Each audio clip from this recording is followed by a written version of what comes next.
je me suis dit je vais aller habiter aux États-Unis. J'ai regretté mais à un point inimaginable. Mon visa m'a coûté 10 000 €. Moi j'étais déjà fauchée et c'est là que j'ai compris que ça allait être la merde. Venir c'est bien mais rester c'est carrément mieux. Anaïs, t'as eu la green card, c'est trop cool! Hello, j'espère que vous allez bien. Aujourd'hui, j'avais envie de vous faire une petite vidéo sur mon expatriation parce que c'est clairement le sujet qui revient le plus souvent et c'est tout à fait normal parce que je pense que c'est pas anodin de s'expatrier aux États-Unis. Et j'ai pour habitude de vous répondre sur Instagram, mais ça reste tout le temps assez court et du coup, j'avais vraiment envie de faire une vidéo assez complète pour répondre à toutes vos questions. Je prends mon téléphone avec moi parce que je me suis fait des petites notes, comme ça je suis sûre de rien oublier. Du coup, je vais pouvoir répondre à vos questions les plus fréquentes. Comment tu t'es expatrié, comment t'as eu ton visa, quelles sont les démarches à suivre, combien ça t'a coûté, combien t'as dû mettre d'argent de côté. Et on va commencer par le tout début, qu'est-ce qui m'a donné envie de venir habiter aux États-Unis et plus particulièrement à Los Angeles. La première fois que je suis venue aux États-Unis, c'était en 2014-2015, je me rappelle plus exactement. À la base, je suis partie là-bas parce que j'avais envie de me faire tatouer par un artiste tatoueur de New York et du coup, j'avais prévu de rester à peu près 2 semaines et de faire uniquement New York. Finalement, les choses se sont pas passées comme prévu parce que j'ai pas du tout aimé New York. Faut savoir que je faisais des voyages solo, donc j'étais toute seule pour l'occasion. New York, je trouve que c'est une ville où il faut être plusieurs, au minimum 2, je dirais, pour partager quand même des bons moments là-bas. C'est pas vraiment une ville qui est faite pour le solo, je trouve. Après, ça, c'est mon avis personnel, bien évidemment. Au bout de 3-4 jours, je m'ennuie clairement et j'ai pas envie de plus découvrir la ville que ça. Donc, je décide de planifier un mini road trip. New York-Las Vegas, Las Vegas-Los Angeles, Los Angeles-San Francisco et je book tous mes billets depuis mon hôtel à New York. J'arrive à Las Vegas, j'adore la ville, du coup, je reste un petit peu plus longtemps que prévu. Ensuite, j'arrive à Los Angeles et là, gros, énorme coup de cœur pour cette ville. Déjà, je me suis fait plein d'amis français incroyables en arrivant avec qui j'ai partagé tout le reste de mon séjour, donc ça a rendu les choses beaucoup plus fun. Et aussi la ville, c'était exactement ce que j'aimais, donc vraiment j'étais aux anges. Quand j'ai dû quitter Los Angeles pour San Francisco, j'étais ultra deg, ça a été vraiment un crève-cœur à tel point que j'ai pas du tout aimé San Francisco, j'ai regretté mais à un point inimaginable. C'est peut-être ce qui a renforcé en fait cet amour pour Los Angeles que j'avais eu à ce moment-là. Si j'étais peut-être restée 2 semaines de plus, ça aurait pas créé cette frustration et cette envie de revenir, je ne sais pas. Mais ce que je sais, c'est qu'à ce moment-là, c'était pas possible pour moi de changer les billets parce que j'avais déjà pris Los Angeles, San Francisco, New York et New York, Paris. Ça m'aurait coûté beaucoup trop cher de changer en fait. Voilà, ça c'était pour le début de l'histoire. Maintenant, on va passer à comment j'ai su que c'était pas un coup de cœur de vacances, mais que vraiment j'avais envie de vivre à Los Angeles. Entre 2014 et 2019, qui est l'année où je me suis expatriée à Los Angeles, j'y suis retournée à peu près 5 fois. J'y suis retournée parce que déjà j'avais eu un crush sur la ville, mais aussi parce que je voulais être sûre que c'était vraiment l'endroit où je voulais vivre. Et pour ça, rien de mieux que d'y retourner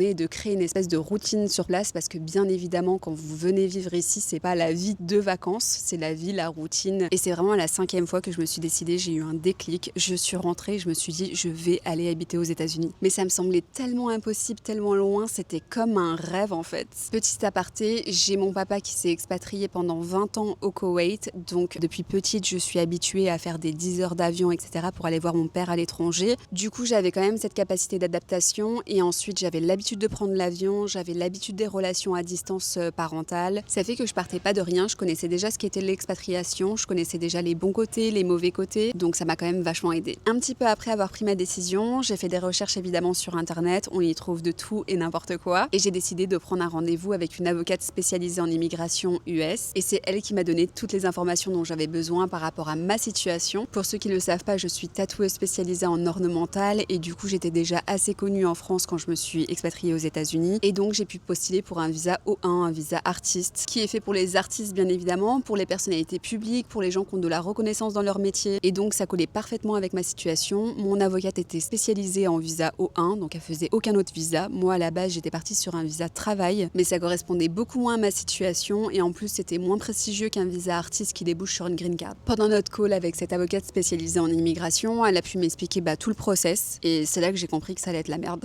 Il y avait tellement de paperasse, d'administration à faire, mais j'avais tellement envie au fond de moi de le faire que je l'ai fait quoi. Et d'ailleurs c'est comme ça qu'on va passer au 3e point, les démarches à faire pour partir vivre aux États-Unis. Pour le visa artiste, les principales choses qu'on m'a demandé, c'est déjà d'être reconnu dans mon domaine, le tatouage en l'occurrence, avoir de la presse, des passages télé, des lettres recommandées de personnalités publiques avec qui j'avais travaillé, et aussi j'avais eu la chance de travailler avec Sephora lors du lancement de la marque de Kate Von D en France, ce qui a quand même pas mal pesé dans la balance. Petit aparté parce que j'aimerais clarifier quelque chose sur le choix des visas, ce qui est très important, c'est que pour le visa travail dont je vous parlais tout à l'heure, vous êtes dépendant de votre employeur. Ça fait que le jour où votre employeur a plus envie de travailler avec vous ou alors que son entreprise fait faillite et qu'elle doit fermer, bah du coup vous êtes obligé de quitter le territoire et ça je trouve que c'est un sacré inconvénient quoi. Contrairement au visa travail, pour le visa artiste, vous venez en tant que vous-même. Bon, bien évidemment, vous devez avoir un travail avant, mais vous ne dépendez pas de votre employeur et ça fait une différence énorme. Sachant qu'en plus le visa artiste est un des seuls visas à offrir la green card et ça c'est une chance extraordinaire parce que je connais des gens qui ont fait des visas à investisseurs qui ont des business sur Los Angeles et tous les ans ils doivent renouveler leur visa en fait auprès de l'ambassade et tous les ans ils ne savent pas si ça va être renouvelé ou pas et ça je trouve que c'est grave problématique, en tout cas pour du long terme. C'est-à-dire que moi quand je suis arrivée ici je me voyais pas du tout mon visa durer 3 ans, renouvelable 3 ans et après quoi on fait comment? Mon visa m'a coûté 10 000 € et en plus de ça vous êtes même pas sûr de l'obtenir. Ça c'est vraiment juste pour construire le dossier et l'envoyer à l'immigration américaine. Ensuite j'ai payé 2500 € en plus pour que l'immigration US puisse juger mon dossier le plus rapidement possible parce que sinon ça peut prendre un temps fou. Et ça faisait déjà 1 an et demi que je construisais mon dossier avec mon avocate, franchement j'en pouvais plus. Même si l'USCIS a validé votre dossier, vous devez encore être accepté par l'ambassade des États-Unis de Paris et ça c'est une autre histoire. J'ai pu prendre rendez-vous à l'ambassade avec mon dossier qui avait déjà été accepté par l'USCIS pour une petite interview de quelques minutes histoire de tester un petit peu vos intentions, si c'est bien vous qui avez construit votre dossier, enfin si vous savez ce qu'il y a dedans, des choses un petit peu basiques, mais j'ai quand même vu quelqu'un se faire refouler juste devant moi donc franchement ça calme.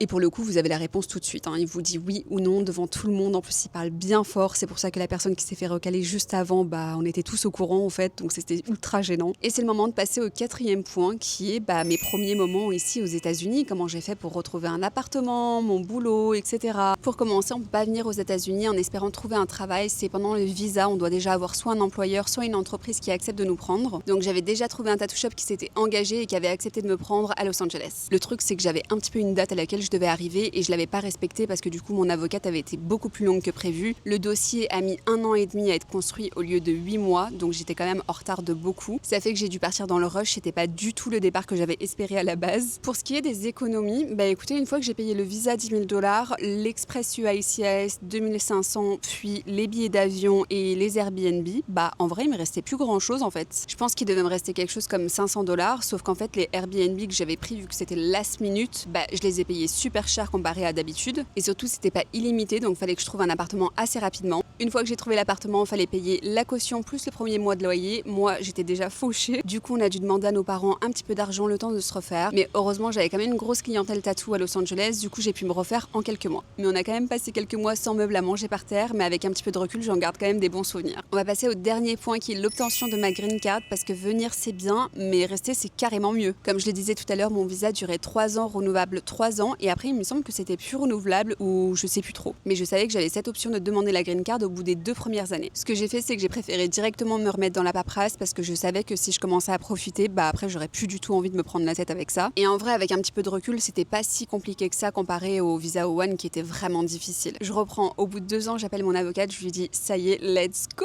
je suis prête pour demander la green card. Donc elle m'envoie la liste de tout ce qu'il faut, c'est-à-dire tout ce qu'il m'a fallu en France pour obtenir mon visa O1, il me le fallait aux États-Unis pour montrer un petit peu l'intérêt des gens envers mon travail. Il fallait évidemment des grosses fiches d'impôts, c'est comme ça un petit peu qu'ils peuvent juger si votre travail plaît ou non et si vous avez réussi à vous faire une place aux États-Unis. Et je pense que ça m'a pris à peu près entre 6 et 8 mois pour tout rassembler, donc c'était relativement assez rapide. Une fois que mon dossier a été envoyé, on croise les doigts pour que ce soit accepté. Et ça par contre, je me rappelle plus du tout combien de temps ça a pris, vraiment, mais je sais même plus si c'est des mois ou je sais plus du tout. Ensuite, on a la réponse, c'est mon avocate qui a la réponse, qui m'appelle, qui me dit Anaïs, t'as eu la green card, c'est trop cool. Et après ça, on est supposé recevoir une carte verte provisoire de 1 an et demi avant de recevoir la vraie green card. Sauf qu'avec un peu de chance, on était en plein Covid et pour les dossiers comme les miens qui considéraient sûrs, c'est-à-dire qui n'étaient pas des dossiers mariage, et en fait ils envoyaient la green card directement, donc j'ai eu la green card directement sans passer par le provisoire. C'était l'histoire de comment je me suis expatriée aux États-Unis avec un visa O1 puis une green card. J'espère que ma story vous a plu. Si vous avez la moindre question, n'hésitez pas à me laisser un petit commentaire, j'y répondrai évidemment dans la mesure du possible parce que je ne connais pas toutes les options pour s'expatrier aux États-Unis. J'ai que mon expérience en référence, c'est pour ça que c'est un petit peu limité. Mais en tout cas, si c'est quelque chose qui vous intéresse, je vous conseille vraiment de regarder déjà sur internet et puis de prendre des consultations gratuites avec des avocats qui sont spécialisés en immigration US. Et voilà, je vous fais des bisous et je vous dis à bientôt pour une nouvelle vidéo. Bye!